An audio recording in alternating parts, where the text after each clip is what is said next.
So job seekers ఎప్పుడు కూడా latest న్యూస్ని ఫాలో అవుతూనే ఉంటారండి. లేటెస్ట్ అప్డేట్ ఫాలో అవుతుంటారు most of the job seekers. వాళ్ళు ఫ్రెషర్ కావచ్చు ఆర్ ఎక్స్పీరియన్స్ ప్రొఫెషనల్స్ కావచ్చు. స్పెషల్గా ఎవరైతే ఫస్ట్ టైం ఐటీ ఇండస్ట్రీలో జాబ్ తెచ్చుకుందాం అనుకునే వాళ్ళు ఎక్కువగా ఈ లేటెస్ట్ ట్రెండింగ్ ఇవన్నీ కూడా ఫాలో అవుతుంటారు. అయితే ఇక్కడ మెయిన్ మ్యాటర్ ఏంటంటే మనం ఎప్పటికప్పుడు చూస్తూనే ఉంటాం న్యూస్ హెడ్లైన్స్లో కానీ ఆర్ ఏదైనా యూట్యూబ్ ప్లాట్ఫామ్లో కానీ ఆర్ సమ్ రీల్స్లో కానీ లైక్ ఇక 3 lakhs జాబ్స్ రాబోతున్నాయి, క్రియేట్ అవ్వబోతున్నాయి, ఆర్ 2 lakhs జాబ్స్ క్రియేట్ అవ్వబోతున్నాయి. Okay, IT industry big top MNC companies like TCS, Infosys, ఇవన్నీ విప్రో, ఈ కంపెనీస్ అన్ని ఫ్రెషర్స్ని ఈ ఇయర్ 50,000 ఫ్రెషర్స్ని తీసుకోబోతున్నాయి, or 2 lakhs fresher job openings ఉండబోతున్నాయి ఈ 2025లో. ఇలాగా మనం ఎన్నో హెడ్లైన్స్, ఎన్నో న్యూస్ చూసి అలసిపోయి ఉన్నారు చాలామంది. బట్ రియాలిటీలో ఇన్ని ల్యాక్స్ ఆఫ్ జాబ్స్ని, అది ఫ్రెషర్స్ కావచ్చు ఆర్ ఎక్స్పీరియన్స్ కావచ్చు, మరి నిజంగానే హైర్ చేసుకుంటున్నారా? మరి ఎందుకు ఇంకా still most of the lakhs of graduates ఇంకా స్టిల్ జాబ్ కోసం సెర్చ్ చేస్తూనే ఉన్నారు అనేది చాలామందికి ఈ డౌట్ అయితే ఉంటుందండి. మరి రియాలిటీలో ఏంటి? నిజంగా అన్ని జాబ్స్ క్రియేట్ అవుతున్నాయా అండ్ హైర్ చేసుకుంటున్నారా ఆ నెంబర్కి కరెక్ట్గా అనేది మనం ఈ వీడియోలో అయితే డిస్కస్ చేద్దాము. వీడియో ఎండ్ వరకు చూడండి, మీకు అప్పుడు క్లియర్గా ఇన్ఫర్మేషన్ అండర్స్టాండ్ అవుతుంది. అండ్ అదేవిధంగా మీకు ఇలాంటి more technical career advice and latest technical news కావాలంటే మన లక్కీ టెక్ ఫాలో అవ్వండి అండ్ మీ ఫ్రెండ్స్ కూడా షేర్ చేయండి అండ్ మర్చిపోకుండా లైక్ చేయండి.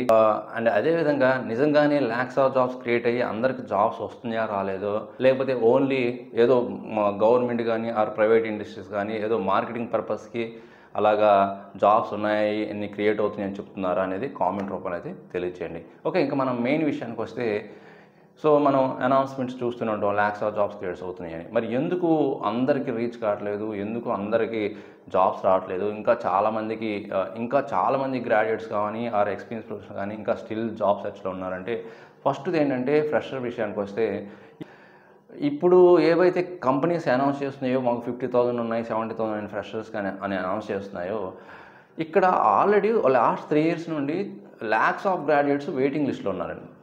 ఎందుకంటే అలా ఒక లాస్ట్ 3 years నుండి క్యాంపస్ హైరింగ్ అనేది చాలా డిలే అయిపోయింది, చాలా తగ్గించున్నారు.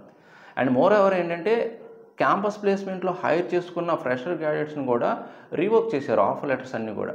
అండ్ వాళ్ళు కూడా స్టిల్ వెయిటింగ్ జాబ్స్ కోసం. ఫ్రెషర్స్ ల్యాక్స్ ఆఫ్ గ్రాడ్యుయేట్స్ ఉండటం వల్ల, అక్కడేమో ఓపెనింగ్స్ ఏమో బిలో 1 lakhలో ఉండటం వల్ల చాలామంది హై కాంపిటీషన్ ఉండి ఎక్కువ మందికి జాబ్స్ లేవు అనే ఫీలింగు మన సోషల్ మీడియాలో కనిపిస్తూ ఉంటుంది. ఓకే, జనరల్గా అయితే వీళ్ళు అనౌన్స్ చేసేది ఒక 50,000 60,000, మరి అంతమందిని హైర్ చేసుకుంటున్నారంటే అది వాళ్ళకి తెలియదు. బట్ రియాలిటీలో మాత్రం ఏంటంటే ఈ ల్యాక్స్ ఆఫ్ గ్రాడ్యుయేట్స్ ఎప్పటి నుంచో వెయిట్ చేస్తున్న క్యాండిడేట్స్ అందరూ అప్లై చేయడం వల్ల, అండ్ అప్లై చేసిన వాళ్ళలో కూడా స్కిల్స్ మిస్ మ్యాచ్ ఉంటాయండి. వీళ్ళేమో ఏదో HTML, CSS, JavaScript, some జావాను ఏదో మెన్షన్ చేస్తారు. వాళ్ళు కంపెనీస్ ఎక్స్పెక్ట్ చేసేది ఏంటంటే కొంత లేటెస్ట్వి క్లౌడ్ నాలెడ్జ్ ఉందా, లేదా డేటా అనలిస్ట్ స్కిల్స్ తెలుసా, and some strong programming skills ఉన్నాయా, లేదా ఇలాంటి స్కిల్స్, క్లౌడ్ కంప్యూటింగ్ తెలుసా, ఇలాంటి స్కిల్స్ చెక్ చేస్తుంటారు. ఇక్కడ సమ్ స్కిల్స్ మిస్ మ్యాచ్ అవుతుంటాయి ఫ్రెషర్ గ్రాడ్యుయేట్స్కి. ఓకే, సో అందువల్ల కూడా చాలామంది ఏదో బ్లైండ్గా అప్లై చేస్తుంటారు, కానీ ఎవరి profiles maximum most of the fresher గ్రాడ్యుయేట్స్కి అసలు షార్ట్ లిస్ట్ కావు. ఎవరి షార్ట్ లిస్ట్ అవుతుంటాయంటే అది మంచి యూనివర్సిటీ నుంచి వాళ్ళు పాస్ అవుట్ అయి ఉండాలి, అండ్ వాళ్ళు మంచి అకాడమిక్ ప్రాజెక్ట్స్ కాకుండా వాళ్ళు ఓన్గా ఏదన్నా 1 or 2 projects, 1 project అని చేసి రిజ్యూమ్లో మెన్షన్ అలాగా వాళ్ళకి షార్ట్ లిస్ట్ అవ్వడానికి అవకాశం ఉంటుంది. సో ఫైనల్గా ఏంటంటే స్కిల్స్ మిస్ మ్యాచ్ ఉండడం వల్ల, అది కాక కాంపిటీషన్ హెవీగా ఉండడం వల్ల కూడా ఏవైతే ఓపెనింగ్స్ వాళ్ళు క్వార్టర్లీ కానీ ఆర్ ఇయర్లీ కానీ రిలీజ్ చేస్తున్న ఐటీ కంపెనీస్ రిలీజ్ చేసే 50,000 or 1 lakh జాబ్స్ అవన్నీ కూడా ఫిల్ అయిపోతుంటాయి.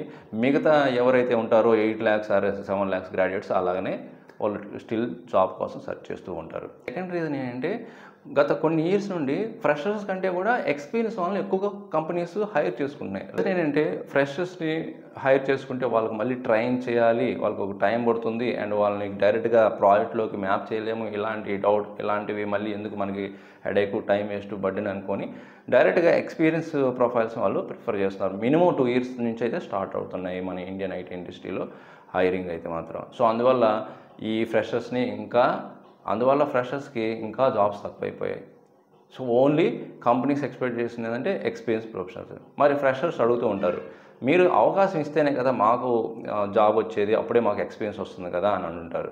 బట్ కంపెనీ ఎక్స్పెక్ట్ చేస్తుంది ఎక్స్పీరియన్స్ ప్రొఫైల్స్ని. సో ఇక్కడ ఒక లూప్ హోల్ జరుగుతుంటుంది. వీళ్ళకేమో జాబ్ ఇవ్వరు, జాబ్ ఇవ్వకుండానే ఎక్స్పీరియన్స్ కావాలంటారు. వాళ్ళేమో మీ కంపెనీ వాళ్ళేమో మీకు ఎక్స్పీరియన్స్ ఉంటేనే మేము జాబ్స్ ఇస్తామంటారు. ఇది ఒక లూప్ హోల్ అనమాట. అండ్ అదేవిధంగా ఇప్పుడు ఇన్ని jobs, lakhs of jobs government కానీ ఆర్ ప్రైవేట్ ఇండస్ట్రీ కానీ క్రియేట్ అవుతున్నాయని చెప్తున్నారు కదా, వాటిల్లో పర్మనెంట్ జాబ్స్ ఉండేవి కొన్ని ఉంటాయండి. మోస్ట్లీ ఏంటంటే resource job, contract resource jobs కానీ ఆర్ అవుట్ సోర్సింగ్ జాబ్స్ కానీ ఇలాంటివి ఎక్కువ ఉంటుంటాయి. అందువల్ల కొంతమందికి ఇలాంటి contract roles, outsourcing job చేయడం ఇష్టం ఉండదు, వాటికి అప్లై చేయరు. అండ్ ఏవైతే పర్మనెంట్ జాబ్స్ ఉంటాయో, ఏవైతే మంచి సెక్టార్లు ఉంటాయో వాటికి మాత్రమే అప్లై చేస్తుంటారు. సో ఈ పాయింట్ కూడా మీరు గుర్తుపెట్టుకోవాలి. అండ్ ఇంకొక మెయిన్ ప్రాబ్లం ఏంటంటే ఎక్కువ మంది graduates, lakhs of graduates complete అయిన తర్వాత చాలామందికి మనీ ఎక్కువ లేకపోవడం వల్ల రీలొకేట్ అవ్వడానికి కూడా కష్టంగా ఉంటుందండి వాళ్ళకి. అంటే మేజర్ సిటీస్లో ఎక్కువ జాబ్స్ ఉంటాయి, లైక్ బెంగళూరు కానీ, ముంబై కానీ, పూణే కానీ, హైదరాబాద్ కానీ, చెన్నై ఇలాంటి లొకేషన్స్కి ఎక్కువగా జాబ్ ఆపర్చునిటీస్, ఇన్ఫ్రాస్ట్రక్చర్స్ అక్కడ అవైలబిలిటీ ఎక్కువ ఉంటుంది. బట్ గ్రాడ్యుయేట్స్ ఎక్కువగా కంప్లీట్ చేసినంత కూడా ఎక్కువగా టైర్ 2 సిటీస్ అంటే స్మాల్ టౌన్స్లోనే ఎక్కువ మంది ఉంటారు గ్రాడ్యుయేట్స్, ల్యాక్స్ ఆఫ్ గ్రాడ్యుయేట్స్. అందరికీ అంత అమౌంట్ ఉండకపోవడం వల్ల వాళ్ళు రీలొకేట్ కాలేక ఇక్కడి నుంచి అప్లై చేస్తుంటారు. వాళ్ళ విలేజ్ నుంచో, టౌన్స్ నుంచో అప్లై చేస్తుంటే వాళ్ళ ప్రొఫైల్స్ పెద్దగా షార్ట్ లిస్ట్ అవ్వకపోవడానికి అది కూడా ఒక మెయిన్ రీజన్ కావచ్చు. అంటే ఎంత తతంగు జరుగుతూ ఉంటేనేమో ఇంకా ఈ ఫ్యామిలీస్ నుంచి ఆర్ రిలేటివ్స్ నుంచి ఇంకా మెంటల్గా ఈ ఫ్రెషర్స్కి అయితే అసలు మామూలుగా ఉండదు. వాళ్ళకి వర్క్ మెంటల్ ప్రెజర్. అంటే వీళ్ళు అడుగుతూ ఉంటారు, అరే ఇదేంటంటే న్యూస్లో ఇలా హెడ్లైన్స్ వేశారు, 2 lakhs జాబ్స్ అంట, ఇలాగ ఉన్నాయంట, మరి నీకెందుకు జాబ్ రావట్లేదు, అన్ని ల్యాక్స్ ఆఫ్ జాబ్స్ ఉన్నప్పుడు మరి నీకు జాబ్ రావడానికి కారణం ఏంటని ఇలాగా రిలేటివ్స్ కానీ, ఫ్యామిలీ మెంబర్స్ కానీ, పేరెంట్స్ కానీ ఇలాగా వాళ్ళని క్వశ్చన్స్ రైజ్ చేయడం వల్ల వాళ్ళకి ఇంకా మెంటల్ ప్రెజర్ ఎక్కువ అవుతుంటుంది. వాళ్ళకి ఇంకా మెంటల్ ప్రెజర్ ఎక్కువైపోయి వాళ్ళు ఏం చేస్తుంటారంటే, కొంతమంది ఏమో మనీ ఉన్నోళ్ళు ఈ కంట్రీ వదిలిపెట్టి ఇంకో కంట్రీకి వేరే జాబ్స్ చూద్దాం, లేకపోతే హైయర్ స్టడీస్ చేద్దామని కొంతమంది అలా మూవ్ అయ్యేవాళ్ళు, మైగ్రేట్ అయ్యే వాళ్ళు ఉన్నారు. ఈ రిలేటివ్స్ వీళ్ళ యొక్క టార్చర్ భరించలేక వీళ్ళు ఏం చేస్తుంటారంటే నాన్ ఐటీ జాబ్ ఏదో ఒకటి అని జాబ్లో జాయిన్ అయ్యే వాళ్ళు కూడా ఉన్నారు. మరి ఇంకేం చేయాలి ఇలాగ జాబ్స్ కోసం అంటే, ఇంకా మీరు అందరిలో కల్లా యూనిక్గా ఉండాలంటే మీరు ఇంకా రియాలిటీలో చేయాల్సింది ఒకటే అండి, లేటెస్ట్ టెక్నాలజీ నేర్చుకోవటం, వాటి మీద ప్రాజెక్ట్స్ బిల్డ్ చేసి గిట్ హబ్ లింక్, ఇంకా యాజువల్గా అందరూ చెప్పే ప్రాసెసే గిట్ హబ్ లింక్ క్రియేట్ చేసుకుని దాంట్లో మీరు చేసిన ప్రాజెక్ట్స్ని అప్లోడ్ చేసి ఆ లింక్స్ని మీరు లింక్డ్ఇన్లో అండ్ మీరు లింక్డ్ఇన్లో ఎక్కువగా విజిబుల్లో ఉండి అండ్ హెచ్ఆర్స్ని ఫాలో అవుతూ వాళ్ళకి కోల్డ్ ఈమెయిల్స్ షేర్ చేస్తూ అండ్ ఎప్పటికప్పుడు అప్డేట్గా ఉండి, okay not only Naukri and LinkedIn job portals, okay మీరు ఎక్కువగా రిఫరెన్స్లు అడగటం కానీ ఆర్ డైరెక్ట్గా కోల్డ్ ఈమెయిల్స్ షేర్ చేయడం కానీ ఇలాంటివి చేస్తే ఈ కాలంలో ఏంటంటే ఎక్కువగా అవకాశాలు ఉంటాయి.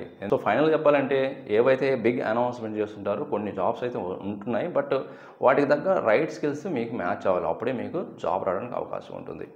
మీరేమంటారు, నిజంగానే గవర్నమెంట్ కానీ ఐటీ జాబ్స్ కానీ వాళ్ళు ఏదైతే అనౌన్స్ చేస్తున్నారో ల్యాక్స్ ఆఫ్ జాబ్స్ నిజంగానే మన ఇండియాలో క్రియేట్ అవుతున్నాయా, ఆర్ లేక ఓన్లీ ఏదో సమ్ మార్కెటింగ్ చేస్తున్నారా అనేది కామెంట్ రూపంలో తెలియచేయండి. ఇలాంటి మరిన్ని యూస్ఫుల్ వీడియోస్ కోసం మన ఛానల్ ఫాలో అవ్వండి అండ్ మీ ఫ్రెండ్స్ కూడా షేర్ చేయండి. ఇంకొక మంచి యూస్ఫుల్ కంటెంట్ మళ్ళీ కలుద్దాం. Thank you very much. Bye.